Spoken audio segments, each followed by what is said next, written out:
क्या है? सुनिए, वैश्वीकरण, ठीक है। वैश्वीकरण जो है 1991 का आर्थिक सुधार माना जाता है। वैश्वीकरण 1991 में आर्थिक सुधार हुआ। आर्थिक का मतलब हो गया तंगी। जब वैश्वीकरण नहीं था तो भारत में बहुत प्रकार के तंगी था। आपने देखा कि भारत आज़ादी से लेकर के बहुत ऐसे संकट को झेला है जो आज तक के हम लोग का याद है, समझ गया ना। उससे हम लोग आज भी पढ़ने का काम कर रहे हैं और उस संकट से हम लोग हमेशा बचने का काम कर रहे हैं कि वैसा तंगी फिर से ना आए। तो ये है क्या? वैश्वीकरण। कहता है वैश्वीकरण का 3 पार्ट माना गया। वैश्वीकरण के कितना पार्ट माना गया? 3 पार्ट में पहला जो था ना वो है उदारीकरण। क्या है? उदारीकरण। दूसरा है निजीकरण और तीसरा आपका है वैश्वीकरण। कोई पूछ लेगा वैश्वीकरण 1991 के तहत जो आर्थिक बंटवारा था वो कितना किया गया? 3। ये क्यों लाया गया? आपके वैश्वीकरण की आवश्यकता क्यों पड़ गई?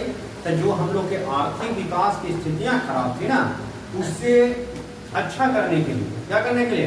अच्छा करने के लिए 3 पहलू लाया। पहला उदारीकरण, जिसको बोला लिबरलाइजेशन। क्या बोला? लिबरलाइजेशन।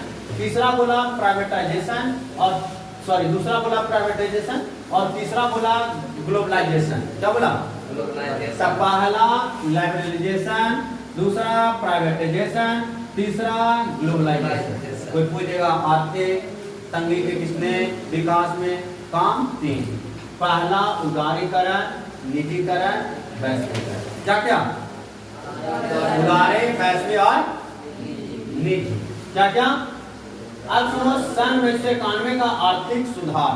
कहता हूँ 1980 का दशक था। जब 1980 का दशक था उसमें अंत सरकार का व्यय उसके राजस्व से बहुत अधिक था। जब 1980 में हमारा देश आजाद नहीं था तब कमाई से ज्यादा लोगों पर क्या था? टैक्स था। तब बताइए, आदमी कमाएगा तो खाएगा कि टैक्स भरेगा? भर पाएगा? जैसे आज देखिए हर आदमी का बटुआ खाली कर दिया सरकार। हर आदमी का बटुआ क्या हो गया? खाली होने का प्रमुख रीजन क्या हो गया? हमने कमा तो रहा है लेकिन टैक्स इतना बढ़ गया, इतना महंगाई चरम सीमा पार कर गई कि हम लोग कमा रहे हैं और बस खा रहे हैं। सेविंग 1 रुपया नहीं बचा रहे हैं। कारण क्या है? हम लोग को टैक्स बढ़ गया।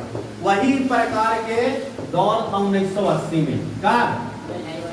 1980 में भारत सरकार राजस्व पर इतना टैक्स बढ़ा दिया था ना, इतना अंग्रेज बढ़ा दिया था कि सरकार टैक्स सब वसूल लेता था, जिसका नतीजा था कि हम लोग के पास 1 रुपया पैसा नहीं बच पाता था तो खाने के लिए भी अन्न हम लोग खरीदे नहीं पाते थे। ऐसा हालत हो गया था। कहता है यहाँ पे आवश्यक वस्तु की कीमतें तेजी से बढ़ने लगी। यातायात की वृद्धि इतनी तीव्र रही कि निर्यात से कोई तालमेल नहीं हो पाया। सोचो, कहता है कितना वस्तु खरीदना महंगा पड़ रहा है ना, और जब कोई वस्तु को बेचना पड़ रहा है तो ट्रांसपोर्टे नहीं है। समझ रहे हैं? ट्रांसपोर्टे नहीं है, निर्यातें नहीं कर रहे हैं। ओनली फॉर आयात। जैसे आज देखिए कड़ुआ तेल जिसको बोलते सरसों तेल कैसे हो गया? 180 रुपये। और सुन को खाइए तब ओरिजिनल राय 200 रुपये 220 रुपये पेरल मिलता है और पैकेट पोच वाला 180 रुपये आपको किलो मिल रहा है। सोचिए महंगाई कितना था। जो पहले 40 रुपये किलो था, जो पहले पेट्रोल 40 रुपये लीटर था, आज पेट्रोल भारत सरकार 115 रुपये कर दिया। कितना रुपया? तब बताइए सरकार हमारा महंगाई को बढ़ा रहा है या कम कर रहा है? बढ़ा रहा है ना। जो पहले हम लोग गाड़ी खरीदते थे तो टैक्स हम लोग देते थे 1100-1200, आज वही टैक्स हम लोग 10,000 रुपया दे रहे हैं। और सुनने में अब आ रहा है, पेपर में दिल्ली हाल फिलहाल में, कि अब सम्राट चौधरी साहब कहें कि 200 मीटर अगर लंबा पुल रहेगा ना ओकरा पर भी टैक्स लगेगा। अब बताइए, आप जो ग्रामीण सड़क पे चल रहा है उसको भी टैक्स देना पड़ेगा। तो जनता बचेगा? जनता भूखल मरेगा कि नहीं मरेगा? अब हम लोग पैसा कमाते, पैसा खा कौन रहा है? सरकार। घोटाला कर कौन रहा है? सरकार। क्या विकास हो रहा है? एक को विधायक, एक को मंत्री, एक को दरोगा देखते हैं कि कहाँ तक करोड़ रुपया छापा मारा है। पैसा वो किसका था? जनता का। हाँ या नहीं? तो इससे विकास हो पाएगा। तो इसके लिए कहता है कि ये 3 पार्ट लाया था, उदारीकरण, निजीकरण और तीसरा वैश्वीकरण।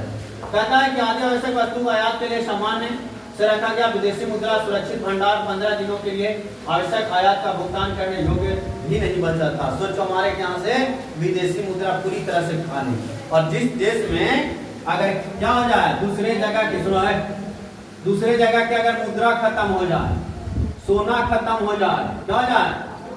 सोना चांदी खत्म हो जाए, तब बताइए वो देश बचेगा जी?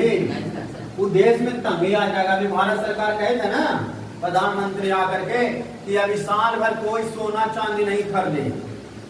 बताइए काहे कि हमारा देश अभी तंगी से जूझ रहा है। अगर सोना चांदी हम अभी खरीद लेंगे तो सारा पैसा सोना चांदी वाला के पास चल जाएगा स्टॉक में, और स्टॉक में चल जाएगा तो हमारा देश की झोलियां क्या हो जाएगी? खाली, और खाली हो जाएगा तो हमारा देश चलने में संकट आ जाएगा। अभी आप देखिए बिहार की हालत क्या है। बिहार के सरकार के पास करोड़ रुपया, अरब रुपया भी नहीं है। कारण क्या है? सब महिला के चुनाव में 11,000 बांट देंगे। झोले हो गए खाली, खाली हुआ। अब सरकार को क्या लेना पड़ रहा है? कर्ज। अब कर्ज लेगा तो सरकार चलेगा। सरकार चलाने के लिए पैसे की आवश्यकता है ना। अब बिहार में क्या इनकम का कोई सोर्सेस है? दारू बंदे बा, खनन है ये ना, खनन है, बालू है तो बालू 9 महीना बंदे रहता है। तो कहाँ पैसा कहाँ से आएगा? यहाँ सरकार कहाँ से डेवलप करेगी?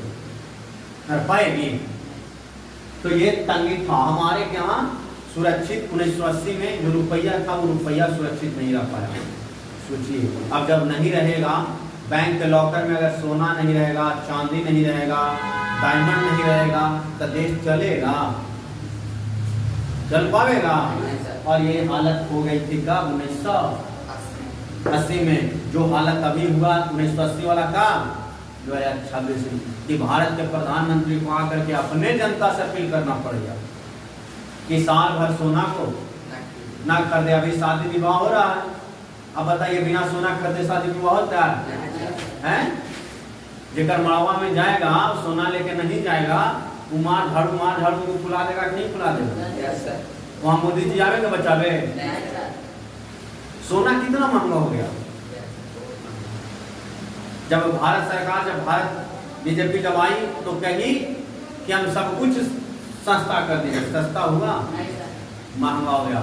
जो पेट्रोल की कीमत और सस्ता होना चाहिए तो और ऊपर जा रहा। बताओ आप कह देगा बिहार की गाड़ी नहीं चलाना तो आदमी का बैलगाड़ी से चलेगा? अब बैलगाड़ी का चक्कर तो नहीं है,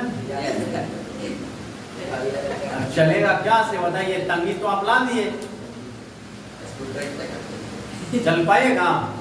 तो इससे क्या होगा? देश मेरा विकास नहीं करेगा। कहता विदेशी मुद्रा नहीं बची थी। कहता उस समय स्थिति ऐसी आ गई ना कि भारत को 49 क्विंटल सोना बैंक ऑफ इंग्लैंड में बंधक रखना पड़ गया। सोचो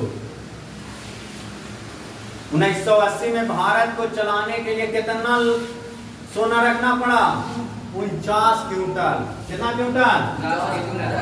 कितना क्विंटल? 49 क्विंटल बंधक रख दिया। कहाँ जाके? इंग्लैंड में। और इंग्लैंड उसको क्या दिया?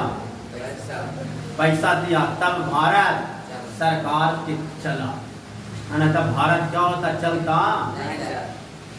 बताइए कितना क्विंटल? 50 क्विंटल सोना रख दिया, गिरवी में रख दिया। सोचिए 1900 हालत 80 के कैसा था। कहता है कि इन सभी कारणों से सरकार ने सन 1991 में नई नीति लाया, और वो नीति क्या था? छोटी उदारीकरण, निजीकरण, वैश्वीकरण। समझ गए? आर्थिक सुधार का सुनो। कहता भारत में आर्थिक सुधार का मतलब होता है नीतियों से सुधार करना। 1991 से अर्थव्यवस्था का कुशलता, उत्पादकता, लाभदायकता, प्रतियोगिता की शक्ति के स्तरों में वृद्धि करने के दृष्टिकोण से किया गया है कि हमारा देश किसी प्रकार से बदहाली से क्या हो निकाले। ये आर्थिक सुधार उदारीकरण कहलाया, निजीकरण कहलाया, वैश्वीकरण कहलाया और इस पर आधारित हुआ। इन्हें हम LPG नीति भी कहते हैं। सुनो, शॉर्ट में LPG का मतलब लिबरलाइजेशन, प्राइवेटाइजेशन और ग्लोबलाइजेशन। याद हो गया? LPG का मतलब है ना लिक्विफाइड पेट्रोलियम गैस बोल देना। LPG इकोनॉमिक्स में लिबरलाइजेशन, प्राइवेटाइजेशन, ग्लोबलाइजेशन। समझ गए लोग? LPG शॉर्ट में कहते हैं। सुधारों को हम नई आर्थिक नीति, न्यू इकोनॉमिक पॉलिसी का नाम भी देते हैं। अब आता है वैश्वीकरण, छोटा सा शब्द है, इसको समझ लेते हैं, उसके बाद छोड़ देते हैं। तथा देश की अर्थव्यवस्था को विश्व के अलग अलग देशों की अर्थव्यवस्था के साथ जोड़ना ही वैश्वीकरण कहलाता है। वैश्वीकरण का शाब्दिक अर्थ याद रखिएगा, आर्थिक स्थिति को एक देश से दूसरे देश के साथ क्या करना, जोड़ना। जैसे आप नारियल उपजा रहे हैं तो नारियल भारत में ना बेचिए, आप पाकिस्तान में भी बेचिए, इंग्लैंड में बेचिए, अमेरिका में बेचिए, तो ये वैश्वीकरण कहलाएगा। क्या कहलाएगा? समझ गए वैश्वीकरण? वैश्वीकरण का मतलब कि अर्थव्यवस्था को मजबूत बनाने के लिए दूसरे देश के साथ क्या कीजिए, संपर्क। दूसरा आया निजीकरण। कोई भी काम है अगर निजी कर दो, प्राइवेट कर दो, ऑटोमेटिक बढ़ जाएगा। प्राइवेट में क्या होगा, पैसा का बचत होता है। सरकारी में पैसा का बचत, प्राइवेट में पैसा का बचत है, काम जल्दी होगा, विकास। जैसे सरकार अगर पुल बनाती है अपने से, तो पुल कितना दिन में तैयार करता, 5 साल में भी नहीं तैयार होता। लेकिन प्राइवेट वाला कंपनी को दे रखा है तो देखो साल से 1.5 साल में पुल क्या करेगा, आपको चढ़ा देगा। तो ये हो गया प्राइवेटाइजेशन। क्या हो गया? तीसरा हो गया उदारीकरण। उदारीकरण में आ गया सेवा क्षेत्र। सेवा क्षेत्र में मॉल। क्या आया? मॉल। मॉल समझ गए ना? मॉल खोल देना, दुकान खोलना, व्यवसाय करना, ये आपका कौन हो गया? उदारीकरण। समझ गए? तो उदारीकरण, वैश्वीकरण और क्या छोटी निजीकरण। अब हम लोग वैश्वीकरण का 5 प्रमुख बिंदु है, उसको हम लोग नेक्स्ट दिन पढ़ेंगे।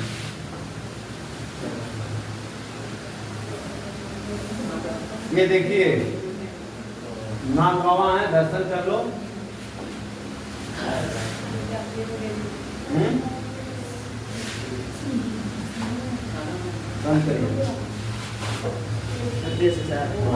यहाँ क्या है? सुनिए, वैश्वीकरण, ठीक है। वैश्वीकरण जो है 1991 का आर्थिक सुधार माना जाता है। वैश्वीकरण 1991 में आर्थिक सुधार हुआ। आर्थिक का मतलब हो गया तंगी। जब वैश्वीकरण नहीं था तो भारत में बहुत प्रकार के तंगी था। आपने देखा कि भारत आज़ादी से लेकर के बहुत ऐसे संकट को झेला है जो आज तक के हम लोग का याद है। समझ गए ना? उससे हम लोग आज भी पढ़ने का काम कर रहे हैं और उस संकट से हम लोग हमेशा बचने का काम कर रहे हैं कि वैसा तंगी फिर से ना है। तो ये है क्या? वैश्वीकरण। कहता है वैश्वीकरण का 3 पार्ट माना गया। वैश्वीकरण के कितना पार्ट माना गया? 3 पार्ट। 3 पार्ट में पहला जो था ना वो है उदारीकरण। क्या है? उदारीकरण। दूसरा है निजीकरण और तीसरा आपका है वैश्वीकरण। कोई पूछ लेगा वैश्वीकरण 1991 के तहत जो आर्थिक बंटवारा था वो कितना किया गया? 3। ये क्यों लाया गया? आखिर वैश्वीकरण की आवश्यकता क्यों पड़ गई? तो जो हम लोग के आर्थिक विकास की स्थितियां खराब थी ना, उससे अच्छा करने के लिए, क्या करने के लिए? अच्छा करने के लिए 3 पहलू लाए। पहला उदारीकरण, जिसको बोला लिबरलाइजेशन। क्या बोला? लिबरलाइजेशन। तीसरा बोला प्राइवेटाइजेशन और दूसरा बोला प्राइवेटाइजेशन और तीसरा बोला ग्लोबलाइजेशन। क्या बोला? ग्लोबलाइजेशन। पहला लिबरलाइजेशन, दूसरा प्राइवेटाइजेशन, तीसरा ग्लोबलाइजेशन। कोई पूछेगा आर्थिक तंगी के किसने विकास में काम? 3। पहला उदारीकरण, निजीकरण, वैश्वीकरण। क्या क्या? उदारे, वैश्वी और निजी। क्या क्या? अब सुनो, सन 1991 का आर्थिक सुधार, कहता हूँ 1980 का दशक था, जब 1980 का दशक था उसमें अंत सरकार का व्यय उसके राजस्व से बहुत अधिक था। जब 1980 में हमारा देश आजाद नहीं था तब कमाई से ज्यादा लोग पर क्या था? टैक्स था। तब बताइए, आदमी कमाएगा तो खाएगा कि टैक्स भरेगा? भर पाएगा? जैसे आज देखिए हर आदमी का बटुआ खाली कर दिया सरकार। हर आदमी का बटुआ क्या हो गया? खाली। खाली होने का प्रमुख रीजन क्या हो गया? हमने कमा तो रहा है लेकिन टैक्स इतना बढ़ गया, इतना महंगाई चरम सीमा पार कर गई कि हम लोग कमा रहे हैं और बस खा रहे हैं, सेविंग 1 रुपया नहीं बचा रहे हैं। कारण क्या है? हम लोग को टैक्स बढ़ गया। वही प्रकार के दौर था 1980 में। क्या 1980 में भारत सरकार राजस्व पर इतना टैक्स बढ़ा दिया था ना, इतना अंग्रेज बढ़ा दिया था कि सरकार टैक्स सब वसूल लेता था, जिसका नतीजा था कि हम लोग के पास 1 रुपया पैसा नहीं बच पाता था। नहीं बच पाता था तो खाने के लिए भी अन्न हम लोग खरीदे नहीं पाते थे, ऐसा हालत हो गया था। कहता है यहाँ पे आवश्यक वस्तु की कीमतें तेजी से बढ़ने लगी, यातायात की वृद्धि इतनी तीव्र रही कि निर्यात से कोई तालमेल नहीं हो पाया। सोचो, कहता है कितना वस्तु खरीदना महंगा पड़ रहा है ना, और जब कोई वस्तु को बेचना पड़ रहा है तो ट्रांसपोर्टे नहीं है। समझ रहे हैं? ट्रांसपोर्टे नहीं है, निर्यातें नहीं कर रहे हैं, ओनली फॉर आयात। जैसे आज देखिए कड़वा तेल जिसको बोलते हैं सरसों तेल, कैसे हो गया? 180 रुपये। और सुन को खाइए तब ओरिजिनल राय 200 रुपये 220 रुपये पेरल मिलता है, और पैकेट कोच वाला 180 रुपये आपको किलो मिल रहा है। सोचिए महंगाई कितना था। जो पहले 40 रुपये किलो था, जो पहले पेट्रोल 40 रुपये लीटर था, आज पेट्रोल भारत सरकार 115 रुपये कर दिया। कितना रुपया? तब बताइए, सरकार हमारा महंगाई को बढ़ा रहा है या कम कर रहा है? बढ़ा रहा है ना। जो पहले हम लोग गाड़ी खरीदते थे तो टैक्स हम लोग देते थे 1100-1200, आज वही टैक्स हम लोग 10,000 रुपया दे रहे हैं। और सुनने में अब आ रहा है पेपर में दिल्ली हाल फिलहाल में कि अब सम्राट चौधरी साहब कहें कि 200 मीटर अगर लंबा पुल रहेगा ना, ओकरा पर भी टैक्स लगेगा।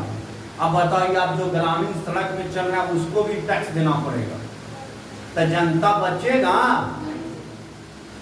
जनता भूखल मरेगा कि नहीं मरेगा? अब हम लोग पैसा कमाते हैं, पैसा खा कौन रहा है? सरकार। घोटाला कर कौन रहा है? सरकार। क्या विकास हो रहा है? एका को विधायक, एका को मंत्री, एका को दरोगा देखते हैं कि का तक करोड़ रुपया छापा मारा है। पैसा किसका था? जनता का। हाँ या नहीं? तो इससे विकास हो पाएगा। तो इसके लिए कहता है कि ये 3 पार्ट लाया था, उदारीकरण, निजीकरण और तीसरा वैश्वीकरण। कहता है कि आधे आवश्यक वस्तु आयात के लिए सामान्य से रखा गया विदेशी मुद्रा सुरक्षित भंडार 15 दिनों के लिए आवश्यक आयात का भुगतान करने योग्य भी नहीं बचा था। सोचो, हमारे यहाँ से विदेशी मुद्रा पूरी तरह से खाली, और जिस देश में अगर क्या हो जाए, दूसरे जगह की सुनो है, दूसरे जगह के अगर मुद्रा खत्म हो जाए, सोना खत्म हो जाए, क्या हो जाए? सोना चांदी खत्म हो जाए, तब बताइए वो देश बचेगा जी? वो देश में तंगी आ जाएगा। अभी भारत सरकार कहे थे ना प्रधानमंत्री आकर के कि अभी साल भर कोई सोना चांदी नहीं खरीदे। बताइए, काहे कि हमारा देश अभी तंगी से जूझ रहा है। अगर सोना चांदी हम अभी खरीद लेंगे तो सारा पैसा सोना चांदी वाला के पास चल जाएगा स्टॉक में, और स्टॉक में चल जाएगा तो हमारा देश की झोलियां क्या हो जाएगी? खाली। और खाली हो जाएगा तो हमारा देश चलने में संकट आ जाएगा। अभी आप देखिए बिहार की हालत क्या है। बिहार के सरकार के पास करोड़ रुपया, अरब रुपया भी नहीं है। कारण क्या है? सब महिला के चुनाव में 11,000 बांट देंगे, झोली हो गया खाली। खाली हुआ। अब सरकार को क्या लेना पड़ रहा है? कर्ज। अब कर्ज लेगा तो सरकार चलेगा। सरकार चलाने के लिए पैसे की आवश्यकता है ना। अब बिहार में क्या इनकम का कोई सोर्सेस है? दारू बंदे बा, खनन है ना, खनन है, बालू है तो बालू 9 महीना बंदे रहता है, तो कहाँ पैसा कहाँ से आएगा? यहाँ सरकार कहाँ से डेवलप करेगी? कर पाएगी? तो ये तंगी था हमारे यहाँ सुरक्षित 1980 में जो रुपया था वो रुपया सुरक्षित नहीं रह पाया। सोचिए अब जब नहीं रहेगा, बैंक के लॉकर में अगर सोना नहीं रहेगा, चांदी नहीं रहेगा, डायमंड नहीं रहेगा, तो देश चलेगा? चल पाएगा? और ये हालत हो गई थी कब? 1980 में। जो हालत अभी हुआ 1980 वाला का 2026 में, कि भारत के प्रधानमंत्री को आकर के अपने जनता से अपील करना पड़ेगा कि साल भर सोना को ना खरीदे। अभी शादी विवाह हो रहा है, अब बताइए बिना सोना खरीदे शादी विवाह होता है? जेकर मड़वा में जाएगा सोना लेके नहीं जाएगा, वो मार झाड़ू को फुला देगा कि नहीं फुला देगा? वहाँ मोदी जी आवेंगे बचावे? सोना कितना महंगा हो गया। जब भारत सरकार, जब भारत बीजेपी जब आई तो कही कि हम सब कुछ सस्ता कर देंगे, सस्ता हुआ? महंगा हो गया। जो पेट्रोल की कीमत और सस्ता होना चाहिए था और ऊपर जा रहा। बताओ, आप कह देगा यहाँ की गाड़ी नहीं चलाना तो आदमी का बैलगाड़ी से चलेगा। अब बैलगाड़ी का चक्कर तो नहीं है, चलेगा क्या से? बताइए, तंगी तो आप ला दिए, चल पाएगा? तो इससे क्या होगा? देश मेरा विकास नहीं करेगा। कहता विदेशी मुद्रा नहीं बची थी, कहता उस समय स्थिति ऐसी आ गई ना कि भारत को 49 क्विंटल सोना बैंक ऑफ इंग्लैंड में बंधक रखना पड़ गया। सोचो 1980 में भारत को चलाने के लिए कितना सोना रखना पड़ा? 49 क्विंटल। कितना क्विंटल? कितना क्विंटल? 49 क्विंटल बंधक रख दिया। कहाँ जाके? इंग्लैंड में। और इंग्लैंड उसको क्या दिया? पैसा दिया। तब भारत सरकार के चला, तब भारत क्या होता? चलता? बताइए कितना क्विंटल? 49 क्विंटल सोना रख दिया, गिरवी में रख दिया। सोचिए 1900 हालत 80 के कैसा था। कहता है कि इन सभी कारणों से सरकार ने सन 1991 में नई नीति लाया, और वो नीति क्या था? छोटी उदारीकरण, निजीकरण, वैश्वीकरण। समझ गए? आर्थिक सुधार का सुनो। कहता है भारत में आर्थिक सुधार का मतलब होता है नीतियों से सुधार करना। 1991 से अर्थव्यवस्था का कुशलता, उत्पादकता, लाभदायकता, प्रतियोगिता की शक्ति के स्तरों में वृद्धि करने के दृष्टिकोण से किया गया है कि हमारा देश किसी प्रकार से बदहाली से क्या हो निकाले। ये आर्थिक सुधार उदारीकरण का लाया, निजीकरण का लाया, वैश्वीकरण का लाया, और इस पर आधारित हुआ। इन्हें हम LPG नीति भी कहते हैं। सुनो, शॉर्ट में LPG का मतलब लिबरलाइजेशन, प्राइवेटाइजेशन और ग्लोबलाइजेशन। याद हो गया? LPG का मतलब है ना लिक्विफाइड पेट्रोलियम गैस बोल देना। LPG इकोनॉमिक्स में लिबरलाइजेशन, प्राइवेटाइजेशन, ग्लोबलाइजेशन। समझ गए लोग? LPG शॉर्ट में कहते हैं। सुधारों को हम नई आर्थिक नीति, न्यू इकोनॉमिक पॉलिसी का नाम भी देते हैं। अब आता है वैश्वीकरण। छोटा सा शब्द है, इसको समझ लेते उसके बाद छोड़ देते। कहता है देश की अर्थव्यवस्था को विश्व के अलग अलग देशों की अर्थव्यवस्था के साथ जोड़ना ही वैश्वीकरण कहलाता है। वैश्वीकरण का शाब्दिक अर्थ याद रखिएगा, आर्थिक स्थिति को एक देश से दूसरे देश के साथ क्या करना? जोड़ना। जैसे आप नारियल उपजा रहे हैं तो नारियल भारत में ना बेचिए, आप पाकिस्तान में भी बेचिए, इंग्लैंड में बेचिए, अमेरिका में बेचिए, तो ये वैश्वीकरण कहलाएगा। क्या कहलाएगा? समझ गए वैश्वीकरण? वैश्वीकरण का मतलब कि अर्थव्यवस्था को मजबूत बनाने के लिए दूसरे देश के साथ क्या कीजिए? संपर्क। दूसरा आया निजीकरण। कोई भी काम है अगर निजी कर दो, प्राइवेट कर दो, ऑटोमेटिक बढ़ जाएगा। प्राइवेट में क्या होगा? पैसा का बचत होता है। सरकारी में पैसा का बचत, प्राइवेट में पैसा का बचत है, काम जल्दी होगा। विकास, जैसे सरकार अगर पुल बनाती है अपने से, तो पुल कितना दिन में तैयार करता? 5 साल में भी नहीं तैयार होता। लेकिन प्राइवेट वाला कंपनी को दे रखा है तो देखो साल से 1.5 साल में पुल क्या करेगा, आपको चढ़ा देगा। तो ये हो गया प्राइवेटाइजेशन। क्या हो गया? तीसरा हो गया उदारीकरण। उदारीकरण में आ गया सेवा क्षेत्र। सेवा क्षेत्र में मॉल। क्या आया? मॉल। मॉल समझ गए ना? मॉल खोल देना, दुकान खोलना, व्यवसाय करना, ये आपका कौन हो गया? उदारीकरण। समझ गए? तो उदारीकरण, वैश्वीकरण और क्या छोटी?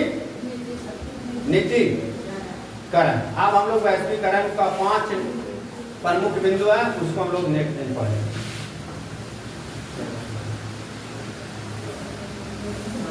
ये देखिए नाग बाबा है, दर्शन कर लो।